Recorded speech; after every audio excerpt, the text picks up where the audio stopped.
যে কোনো একটা প্রতিষ্ঠান একটা দেশের ডিফারেন্ট টাইপের প্রতিষ্ঠান, বাট দেশের যে আইন প্রণেতা তাদের নিয়ম নীতিগুলির উপরে ডিপেন্ড করবে প্রতিষ্ঠানগুলি কিভাবে চলবে। মালয়েশিয়া সেভাবে নিশ্চয়ই তারা আপনার নিয়ম নীতি করেছে এবং সেগুলি ফলো আপ করেছে, সেগুলি মেনটেন করেছে। বাট আমরা হয়তো করি নাই, করলে হতো না কেন? আমি যতটুকু জানি ৮০-৮২ সালের দিকে মালয়েশিয়া বাংলাদেশের economy almost very much near ছিল, বাট মালয়েশিয়া সেখান থেকে কোথায় উঠে গেছে?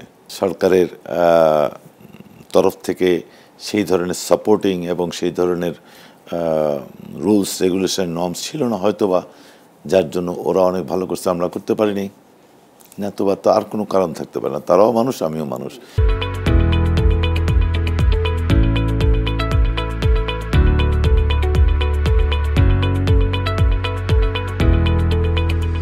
আগস্টের পরে মানে আমাদের প্রায় ১২-১৪-১৫টা ব্যাংক খুব মানে প্রবলেম ছিল।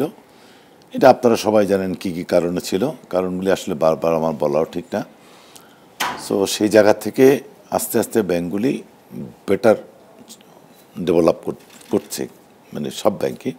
বাট আলহামদুলিল্লাহ আমরা প্রতিনিয়ত প্রতি সপ্তাহে মিটিং করছি এবং আমাদের ম্যানেজার এবং ডিএমডি, এডিশনাল এমডি এবং জোনাল ম্যানেজার আমরা কন্টিনিউয়াস মনিটরিংয়ের মাধ্যমে আমরা রিকভার, ডিপোজিট এবং যারা ব্যবসা করে তাদেরকে মোটিভেট করে একটা সুন্দর জায়গা অলরেডি চলে আসছি। আমরা মনে করেন এখন আমাদের কোনো প্রবলেম নেই, আমাদের প্রচুর আল্লাহর রহমতে ভালো ডিপোজিট আসতেছে প্রতি মাসে এবং রিকভারটা ভালো হচ্ছে। আমরা একটা ভালো জায়গায় ঘুরে দাঁড়িয়ে গেছি। এইটা এক্সিম ব্যাংক অ্যাকচুয়ালি 2005, 6, 7, 8 যদি দেখেন বাংলাদেশের মধ্যে হাতে গোনা 3, 4, 5টা ব্যাংকের মধ্যে ছিল। তখন ওই সময় আপনি আজকে যে সাধারণ ব্যাংক বলেন, সিটি ব্যাংক বলেন, ইভেন ডাচ বাংলা বলেন, তারপরে ঢাকা ব্যাংক, মার্কেটাইল ব্যাংক তো কাছেই না, এরাও তখন এক্সিম ব্যাংকের অত ইয়েতে ছিল না। ইসলামী ব্যাংক ছিল খুব ভালো। তো বাট কালের পরিক্রমায় আমাদের একটা প্রবলেম হয়ে গেছিলো, নো ডাউট। সেই কালের পরিক্রমাটা আপনারাও জানেন, সবাই জানে, দেশবাসী জানে। আগস্টের পরে আমরা একটা খুব মারাত্মক সংকটের মধ্যে কাটিয়ে গেছি।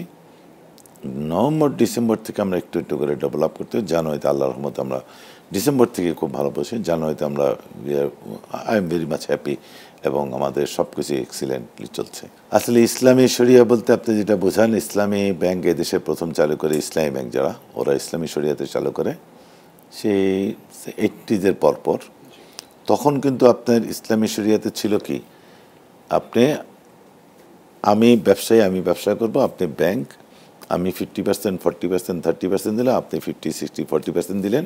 আফটার অল এন্ডেড, যখন সেল করার পরে যখন হবে যে লাভ হবে, সেই লাভের খরচের পরে আপনার পোর্শন অনুযায়ী আপনি পাবেন, আমার পোর্শন অনুযায়ী আমি পাবো। কিন্তু দেখা গেছে সেই সময় ইসলামী ব্যাংকের 80-90%ই সব লস।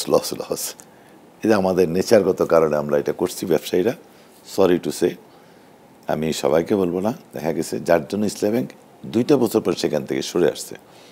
তখন তারা ডিফারেন্ট ওয়েতে ওয়েটা চেঞ্জ করে দিয়ে ব্যবসা করতেছে, শরিয়ার মধ্যেই, শরিয়ার বাইরে না।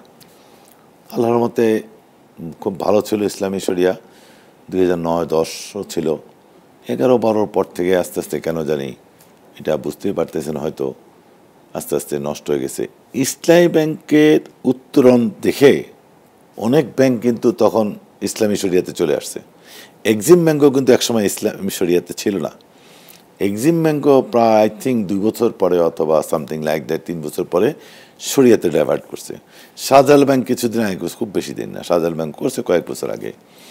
ফার্স্ট সিকিউরিটি ব্যাংকও করছে। এটা অনেক ব্যাংক শরিয়াতে চলে আসছে পরে এই ইসলামী শরিয়ার উত্তরণ দেখে। সো ইসলামী শরিয়াটা নো ডাউট। আর আমাদের দেশে মানুষও চায় ইসলামী শরিয়াতে ব্যবসা, অনেক মানুষ চায়। অনেক মানুষ ইসলামী শরিয়াতে টাকা রাখে, কোনো প্রফিট, যেটা ইন্টারেস্ট বলেন, প্রফিট বলেন, সেটাও নেয় না। আছে ইসলাম ধার্মিক অনেক লোক আছে না, তারা এইভাবে চিন্তা করে।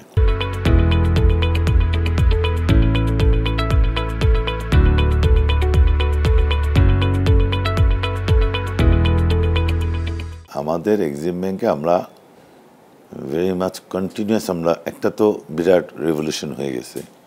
নুইসেন্স ঘটে গেছে, প্রচুর টাকা মানে বিভিন্নভাবে চলে গেছে। আমাদের ব্যাংক না, সব ব্যাংকেতে গেছে, কারো বেশি কারো কম। আল্লাহর রহমতে আমরা রিকভার করে আসছি এবং আমাদের কন্টিনিউয়াস মনিটরিং, আমাদের এখন বিভিন্ন সেল করে দিছি, সেল করে মনিটরিং করে সেই মনিটরিংয়ের মাধ্যমে আমরা রিকভার করে আসছি। আমি আশা করি 25 সালের মধ্যে আমরা খুব খুব খুব ভালো জায়গায় চলে যাব ইনশাআল্লাহ। 26 সাল থেকে 27 সালের মধ্যে আমরা হয়তো সে আগের আমার 2007-8 সালের 9 সালের জায়গায় আমরা হয়তো চলে যাব। বাকিটা আল্লাহর ইচ্ছা, আল্লাহ যদি আমাদের সহায় থাকেন। বাট আমাদের অফিসার স্টাফরা সবাই আন্তরিকভাবে কাজ করতেছেন, নো ডাউট অফ ইট।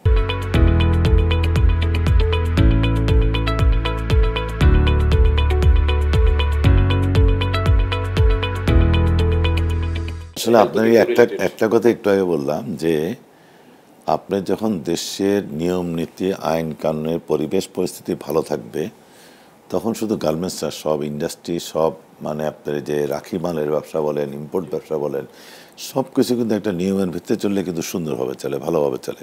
আমার মনে হয় আপনিও মানবেন। সো যখনই আমরা বিভিন্ন প্রবলেমে পড়ি, আসলে ওই যে বিভিন্ন নিয়ম নীতিগুলি সচরাচর হঠাৎ করে একটা চেঞ্জ হলো, হঠাৎ করে কিছু হলো। আর আমাদের যে ফরেন মানে সাইডটা, যারা ফরেন অ্যাফেয়ার সাইডটা দেখেন, তারা ওই ব্যাপারে আরও সক্রিয় হওয়া উচিত।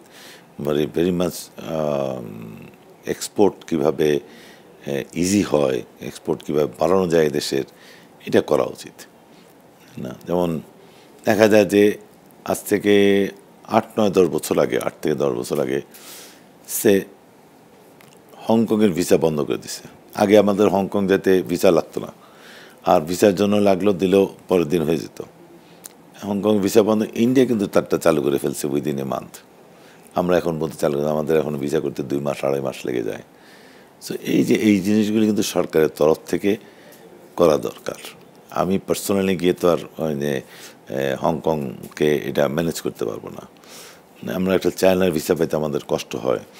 অ্যাটলিস্ট যারা রিয়েল বিজনেসম্যান, তাদের ভিসাগুলি প্রমোট করা, এটা ব্যবসার একটা অংশ হয়ে গেছে। কারণ আমাদের ম্যাক্সিমাম বায়ার তো গার্মেন্টস ট্রেডের ম্যাক্সিমাম, আমি গার্মেন্টস ম্যাক্সিমাম বায়ার তো হংকং, চায়না বেসড। হংকং আমাদের যেতেই হয়। সো এটা আমাদের জন্য একটা বিরাট প্রবলেম হয়ে যায়। আমি গত কিছু বছর 1-2 আগে আমার বায়ার বললো যে তুমি আসো। দেখো আমি আসতে তো 2 মাস 2.5 মাস লাগবে ভিসা পাইতে।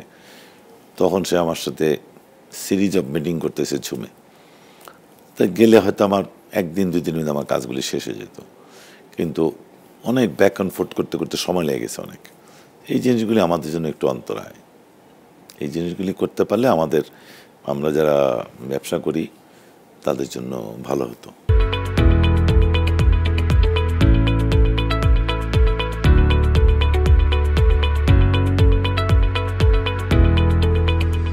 নট অনলি গার্মেন্টস, আপনি যেই ব্যবসায় করেন না, আপনি কোন ব্যবসাটা পায় 30-40% প্রফিট করবেন।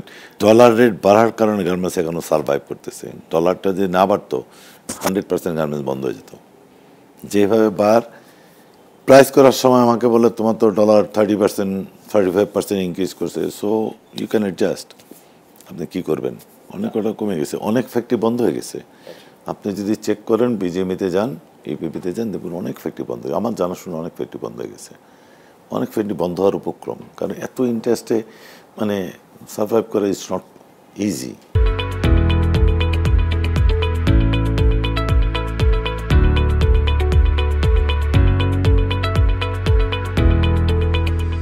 বিজনেস শিফট হতে পারে গ্লোবাল, যেটা বলছেন সেটা সব কিছু প্রেডিক্টিভ। এটা মানে এখন শিফট হলো কি, প্রাইস রাতারাতি বেড়ে যাবে? প্রাইস তো রাতারাতি বাড়বে না। আপনার ইলেকট্রিসিটি বিল বাড়তেছে, গ্যাস হয়ে গেছে 3 টাইমস, আবার শুনতেছি গ্যাস বাড়বে, আরও ফ্যাক্টরি মানে প্রবলেম পড়ে যাবে। অলমোস্ট 30-40% ফ্যাক্টরি আপনি go and check with every bank, তাদের ব্যাংকের লোন বাড়তেছে। শুধু ব্যাংকও সার্ভাইভ করতে পারবে না। ব্যাংকও কদিন পর তাকে বন্ধ করে দিবে। ব্যাংক কত লস দিবে? কার টাকা লস দিবে? ব্যাংক তো পাবলিক ডিপোজিটারের টাকা। ডিপোজিটে তো কাউকে ছাড়বে না।